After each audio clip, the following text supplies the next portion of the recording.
High court ने रोका था, किंतु सुप्रीम कोर्ट के आदेश पर गर्भ में पल रहे बच्चे का होगा कत्ल। धरती पर जन्म देने से पहले ही उसे काट काट करके नष्ट कर दिया जाएगा। यह है सर्वोच्च न्यायालय के 3 जजों की पीठ, जिसमें chief justice of India Chandrachud साहब भी हैं, बोपन्ना साहब भी हैं। इन लोगों ने कहा है कि महिला जो अविवाहित है उसके आर्टिकल 21 का भी संज्ञान लिया जाना चाहिए, और उसने कहा है कि हम बच्चा पैदा नहीं करना चाहते, वह मुकर गया है। जीने मरने की कसम खाया था उसने। इस आधार पर हम लोगों के फिजिकल रिलेशन हुए थे। बाद में उसने कहा हम शादी नहीं करेंगे, और अब यह गर्भ 24 महीने का हो गया है। हुजूर, हम इसे नष्ट करना चाहते हैं। किस मुंह से हम इसे लेकर के लोगों के बीच जाएंगे? उच्च न्यायालय दिल्ली के चीफ जस्टिस ने, यानी मुख्य न्यायाधीश की खंडपीठ ने यह कहा, बेटा बच्चा पैदा करो, हम तुम्हें अच्छा हॉस्पिटल देते हैं और वह समस्त सुविधाएं मेडिकल की तुम्हें प्राप्त होगी। तुम सुरक्षित प्रसव कराओ। तत्पश्चात गोद लेने वालों की लाइन लगी है, बच्चे के लिए लोग आगे आएंगे और वह गोद लेंगे, फिर अपना जीवन तुम शुरू करो। हम इस बच्चे को मारने की इजाज़त नहीं दे सकते। टर्मिनेशन ऑफ प्रेगनेंसी संशोधन अधिनियम 2021 और 2003 इनके इस पर व्याख्या की गई, और ऐसा दिल्ली उच्च न्यायालय ने कहा था। और यह भी कहा था कि इसमें अविवाहित लड़कियों के लिए कोई नियम नहीं बना है। हमने उस पर एक वीडियो किया था और यह बताया था किन किन परिस्थितियों में 20 सप्ताह तक गर्भ धारण करने के समय तक यह आदेश किया जा सकता है और गर्भपात कराया जा सकता है, जिसमें जो बलात्कार की घटनाएं हैं, रेप की घटनाएं हैं, मानसिक मंद अवस्था है और रुग्ण अवस्था है, ऐसे तमाम कारक बताए गए हैं कि इस आधार पर गर्भपात का आदेश दिया जा सकता है और गर्भपात कराया जा सकता है, जैसा कि एक्ट में प्रावधानित है। लड़की के वकील ने कहा था, साहब मानसिक अवसाद की स्थिति में है, कहाँ जाएगी, और इस तरह की याचिका पर उच्च न्यायालय दिल्ली ने सीधे सीधे कह दिया था कि हम हत्या की अनुमति नहीं दे सकते। लेकिन अधिनियम में पति के जगह पार्टनर शब्द का उल्लेख किया गया है।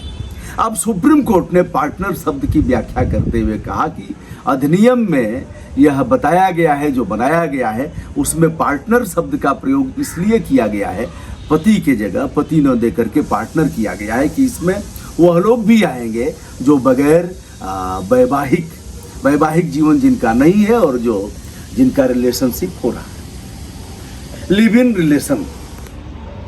तो ऐसे में सर्वोच्च न्यायालय का यह आदेश एम्स को पहले गया है कि एम्स के निदेशक यह चिकित्सीय टीम गठित करें जो लड़की की जांच करे, और जांच करके यदि यह पाया जाता है कि गर्भ में पलने वाला बच्चा सुरक्षित प्रसव के द्वारा सुरक्षित रूप से अगर उसको गर्भपात कराया जा सकता है, कराया जाएगा, तो महिला को कोई नुकसान नहीं होगा। अगर ऐसा है तो गर्भपात करा दिया जाए। सुप्रीम कोर्ट के फैसले पर हमारी कोई टिप्पणी नहीं और नहीं मैं ऐसा कुछ कर रहा हूं, लेकिन अपना मत रखने का अधिकार ये हमारा फंडामेंटल राइट है, जैसा कि उन्होंने सुप्रीम कोर्ट ने आर्टिकल 21 का हवाला देते हुए इस फैसले में हवाला उसका दिया है, उद्धृत किया है 21 को। तो हमारा भी अनुच्छेद 19(1) जो वाक और अभिव्यक्ति की आज़ादी का अधिकार देता है, उसके तहत हमें भी यह कहना है कि कसूर क्या है गर्भ में पलने वाले बच्चे का, क्या बिगाड़ा है उसने।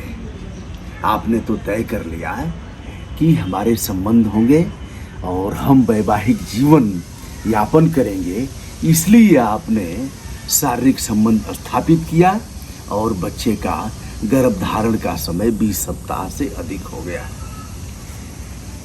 वह मुकर गया।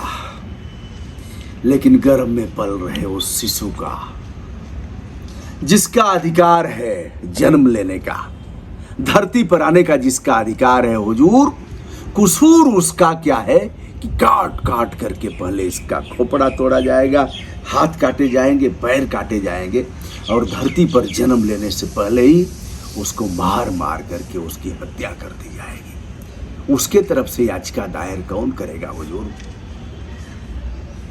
उसका अधिकार है धरती पर आने का। तमाम सामाजिक संगठन और बड़े बड़े कार्यक्रमों में इस तरह के गीत गाए जाते हैं भ्रूण को लेकर के, लेकिन उसके अधिकार पर सर्वोच्च न्यायालय ने शायद ध्यान नहीं दिया। अधिवक्ता लोग कहते हैं अगर कोर्ट से कोई गलती हो जाती है फैसले में जज साहबान लोगों से, तो अधिवक्ता क्या कहते हैं जानते हैं? तो यह नहीं कहेंगे कि श्रीमन हुजूर योर ऑनर मिलार्ड यह गलती आपसे हो गई, ऐसा नहीं कहते हैं। कहते हैं हुजूर हमसे यह गलती हो गई है, ऐसे कहते हैं। ये अंग्रेजों के समय से चल रहा है, हुजूर हमसे यह गलती हो गई, ऐसे कहते हैं। तो हुजूर की गलती को आप ठहरा नहीं सकते। हम गलती कह भी नहीं रहे हैं, लेकिन हमें यह कहने का अधिकार है कि पूरा देश देख रहा है और विश्व देख रहा है, इस गर्भपात पर सबकी दृष्टि है। उस भ्रूण की गलती क्या है? लगभग 170 दिन से जो गर्भ में पल रहा है उसका दोष क्या है, और 280 दिन में वह प्रसव हो जाएगा, यानी वह बाहर आ जाएगा।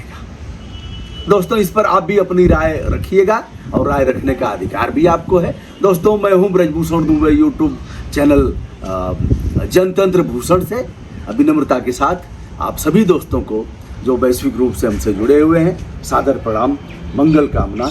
जय हिंद।